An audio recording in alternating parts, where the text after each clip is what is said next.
पढ़मु तार करमु प्रश्न उत्तर पाठ नंबर 12 करिदियो मते साई। पाठ के लिखिचन बटकृष्ण स्वाई। इटा गोटे पद्य गोटे गीत है तार आम आज प्रश्न तो करमु।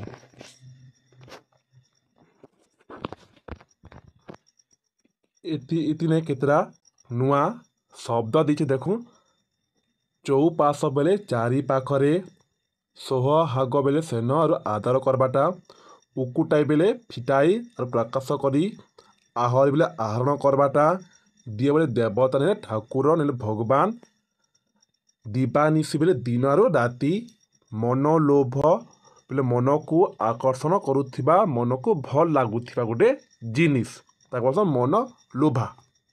झंकालिया बेले होचे बहु शाखा प्रशाखार पत्र थिबा गछ।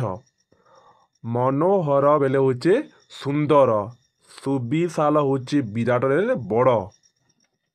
सलिता बेले होचे दीपरे जलुथिबा तुला बती तुला बेले रुआ। हरे बेले होचे हरण करे नेले आकर्षण करे। तसु थिबी बेले होचे संतुष्ट करुथिबी आनंद देउथिबी तसु थिबी। महकाई बेले होचे सुबासित करी। बीतरे होचे वितरण करी बांटी देई। साई बेले होचे प्रभु नेले भगवान। चहटाई होचे प्रकाश करी नेले महकाई। एबे करमु तार पाठर प्रश्न तो करमु। 1 नंबर क कौचे कवि झंकालिया बर गछ न होई क्यों गछ हेबाकू चाउछंती और काईकी। प्रश्न कौचे कवि जेन अछन झंकालिया बर गछ नहीं करी किन गछ हेबाके चाउछन कैंति लागी। कवि उत्तर है कवि झंकालिया बर गछ न होई छोट तुलसी गछ हेबाकू चाउछंती कारण से माटी चौरारे दांड अगणार शोभा बढ़ाइबा सहित दियंक पाखर नीति लागी हेबे। कौन जेन बर गछ नहीं करी गोटे छोटा तुलसी गछ गोटे भी से चौरा बेले घर आग बाटे शोभा पाइसी बेले भल दिसी गोटे दिय जलासन दिय पाखरे नीति लागी हेबे। ख प्रश्न है तुलसी गछर आउ कौन उपकारिता रही। जेन तुलसी गछ अच्छे तार उपकारिता लेख कहउचन। तुलसी गछ शोभा बढ़ाई था सब भल दिसी दियों को लगी हुए। यार पवन देह पाई हितकार जेन पवन बोचे गच के बाजिक पवन बेले भल देह लगी। यार पत्र औषधीय गुण अच्छी जेन तुलसी गच अच्छे तुलसी गच तार पत्र सबू औषधि लागसी। ग नंबर प्रश्न है कवि कहीं महुमाछीटीए हेबाकू चाउछंती। कवि महुमाछीटीए होई विभिन्न फूलरू महु आनी परहित लगी प्रथम अलगा लोक लगी ताहाकू वितरण करी जगत को बंधु करने पाई महुमाछीटी हेबाकू चाउछंती। घ नंबर है महुमाछीटीए आमर कि उपकार करे। महुमाछीटीए गुणु गुणु गीत गाई आमको आनंद देवा सहित विभिन्न फूलरू मधु संग्रह करिथाए एही महु आमर उपकार लागे।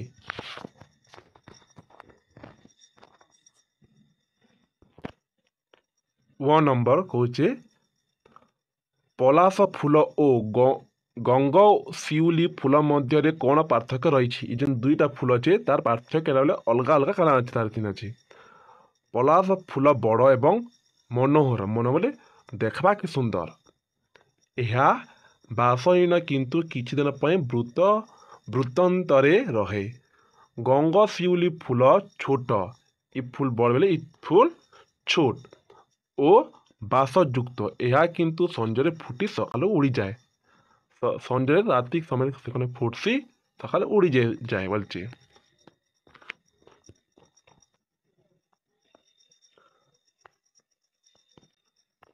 च नंबर है कौचे कवि समुद्र न होई झंटी हेबाकू कहीं पसंद करछंती। समुद्र आकार विशाल हेले मध्य यार पानी नुनिया नुनिया लागसी। यह ଜଳ ପିଇବା ପାଇଁ ଯୋଗ୍ୟ ନୁହେଁ। ତେଣୁ କବି ସମୁଦ୍ର ନ ହୋଇ ଝରଣାଟି ହୋଇ ମଧୁର ଶୀତଳ ପିଇବା ଯୋଗ୍ୟ ଜଳରେ ଜନ ମନକୁ ତୋଷ କରିବାକୁ ପସନ୍ଦ ସବୁବେଳେ ଶାନ୍ତି କରିବା ଲାଗି ତାକେ ପସନ୍ଦ କରିଛନ୍ତି। 2 ନମ୍ବର ପ୍ରଶ୍ନ କହୁଛେ ଏହି କବିତାରେ କବି କ'ଣ କ'ଣ ହେବାକୁ ଚାହିଁଛନ୍ତି? ଫାର୍ଷ୍ଟ ପଢ଼ନୁ ତୁଳସୀ ଗଛ, ମହୁମାଛି, ଗଙ୍ଗଶିଉଳି ଫୁଲ, ଝରଣାରୁ ମାଟି ଦୀପଟିଏ। 3 ନମ୍ବର ହଉଛି 3 ନମ୍ବର ପ୍ରଶ୍ନ ହେଉଛି କ ସ୍ତମ୍ଭରେ ଥିବା କେଉଁ ଶବ୍ଦଟି କ ଲକୁଣୁ ଖକେ ମିଶାମୁ ସମ୍ପର୍କ ଅଛି ତାହା ବାଛି ପାଖ ଘରେ ଲେଖା ବୋଲଛି। ଯେନ୍ତା ହେଲା ଝଙ୍କାଲିଆ ବରଗଛ,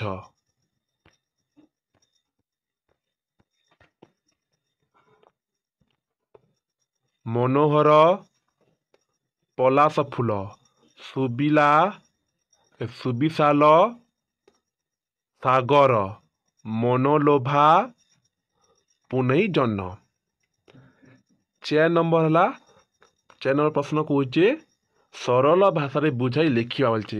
ଗୀତ ଯେନ୍ ଦେଇଛି ଗୀତକେ ସରଳ ଭାଷା ତାକେ ବୁଝେଇକି ଲେଖବ, ଗୀତକେ ଗପ ହିସାବରେ ଲେଖବ। ସଞ୍ଜରେ ଫୁଟି ମୁଁ ସକାଳକୁ ଝରେ, ମୁଖେ ଉକୁଟାଇ ହସ, ହରେ ଜନମନ ମଧୁର ମହକେ, ଚହଟାଇ ଚଉପାଶ। ଏଇଟା ଗୋଟେ ସରଳ ଅର୍ଥ ତାକେ ଯେନ୍ ହେଲା ଆଗଟା ଲେଖିକରି ଡଟ୍ ଡଟ୍ ଦେଇକି ତା ଲାଷ୍ଟ ଯେନ୍ ଥିବା ଚଉପାଶ ଆଉ ସଞ୍ଜରେ ତାକେ ଲେଖମୁ। ଏଇଟା ଗୋଟେ ପଦ୍ୟ, ଗୋଟେ ଗୀତ ଏ ଲେଖମୁ। ଉକ୍ତ ପଦ୍ୟାଂଶଟି ଆମ ପଠିତ ସାହିତ୍ୟ କଲିକା ପୁସ୍ତକର କରିଦିଅ ମତେ ସାଇଁ ବିଷୟରୁ ଆନିତ। ଯେନ୍ କବି ଅଛନ୍ ବଟକୃଷ୍ଣ ସାଇଁ ଗଙ୍ଗଶିଉଳି ଫୁଲର ମହତ୍ତ୍ୱ ବର୍ଣ୍ଣନା କରିଛନ୍ତି।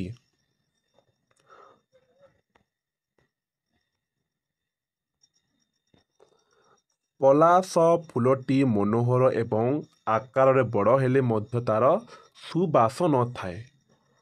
ଗଙ୍ଗଶିଉଳି ଫୁଲଟି ଆକାରରେ ଝୋଟ ଏବଂ ମଧୁର ବାସ ଯୁକ୍ତ।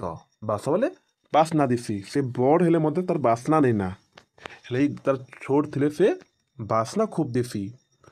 ପଲାଶ ଫୁଲ କିଛି ଦିନ ବୃତ୍ତାନ୍ତରେ ରହିଥାଏ, କିନ୍ତୁ ଗଙ୍ଗଶିଉଳି ଫୁଲ ସଞ୍ଜରେ ଫୁଟି ସକାଳକୁ ଝରିଯାଏ।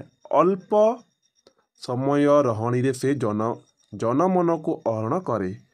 କବି ନିଜକୁ ପଲାଶ ଫୁଲ ପରିବର୍ତ୍ତେ ଗଙ୍ଗଶିଉଳି ଫୁଲଟିଏ କରିବା ପାଇଁ ଭଗବାନଙ୍କୁ ପ୍ରାର୍ଥନା କରିଛନ୍ତି। ଏହାଦ୍ୱାରା ସେ ଜନମନ ହରଣ କରିପାରିବେ। ପ୍ରସଙ୍ଗଟି ଏଇଟା ହେଲା ଏଇଟାକେ ଲେଖ ସବୁତି। ପ୍ରସଙ୍ଗଟି ଶିକ୍ଷା ମୂଳକ। 5 ନମ୍ବର କହିଛେ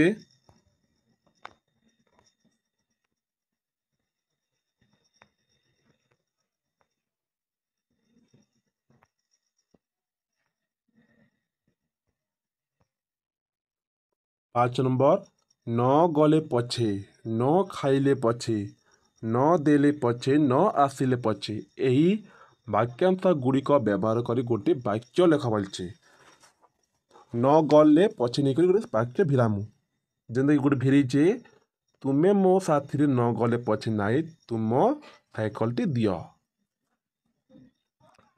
ନ ଖାଇଲେ ପଛେ କେନ୍ ବା ତୁମେ ଆଜି ନ ଖାଇଲେ ପଛେ ନାହିଁ, ମୋ ସହିତ ସ୍କୁଲକୁ ଚାଲ। ନ ଦେଲେ ପଛେ ତୁମେ ମୋ କଲମଟି ନ ଦେଲେ ପଛେ ନାହିଁ, ବହିଟି ଫେରାଇ ଦିଅ। ନ ଆସିଲେ ପଛେ ସେ, ନ ଆସିଲେ ପଛେ ନାହିଁ, ମୋ ଅନ୍ୟମାନଙ୍କୁ ବାଟ ଛାଡ଼ି ଦେଉଁ। ତାର ଅଲଗା କାଲି ନ ଗଲେ ପଛେ ତୁଇ ମୋର୍ ସାଙ୍ଗେ ନେଇ ଆସ ପଛେ, ତୁଇ ମୋର୍ ସାଙ୍ଗେ ସ୍କୁଲ ଚାଲ।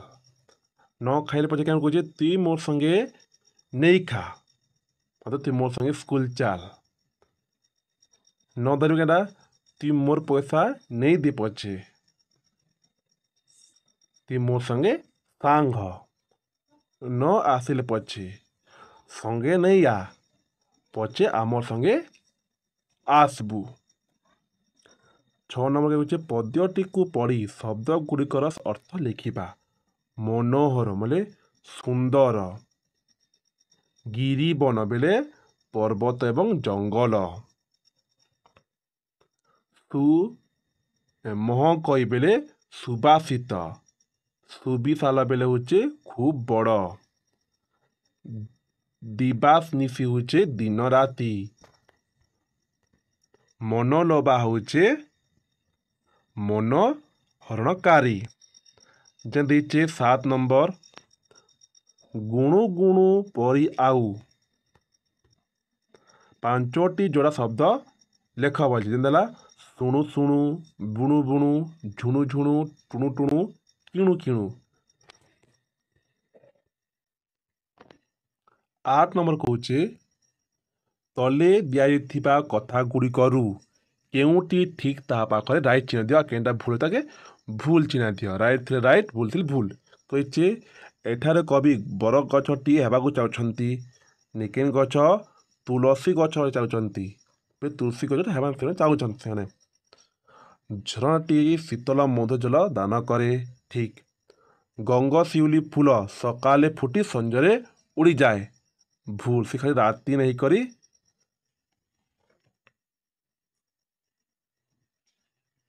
कवि पलाश फूल नही गंग शिउली फूल हेबाकू चाहछंती राइट। मऊमाछी जगत को बंधु करिथाए राइट। पलाश फूलर भल बास्ना थाए भूल गंग शिउली बास्ना थाए। आमे समस्ते पर पाई काम करा उचित ठीक। 9 नंबर प्रश्न कौचे ऊपर जेन चित्र अच्छी चित्र देखी करी तुम केन केन दिशुचे तार कविता लेख बोलचे।